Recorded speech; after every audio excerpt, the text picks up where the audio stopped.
In this video, I'm going to show you how to use the mute and solo controls in BandLab. So these two controls can be found on each and every single individual track over here on the left. So M goes for mute and then S goes for solo, okay? You could go ahead and trigger these by either clicking on these buttons or by pressing Shift plus M or Shift plus S with your track selected. So let me show you what they do. If you want to use this solo mode over here, so if I click on, for example, solo over here, this is going to solo that specific track, meaning that, of course, whenever I now go and play this, it's only going to play this track solo. So if you have like 30 tracks or 20 or 10, whatever number, it's only going to play the one that's currently soloed. So I'm going to play this.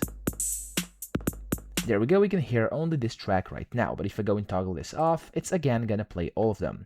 Now, what's also possible is playing multiple solo tracks. So if I go and solo this one, and now this one as well, it's only gonna play these two when I play it.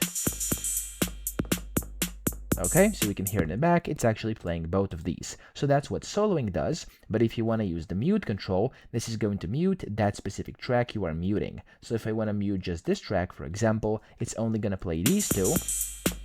There we go, but of course if you want to mute multiple, you can do that as well, and then only play the track that you want, okay? So that's how to use these. I hope this video helped you out. If it did, please subscribe to the channel and help me out as well.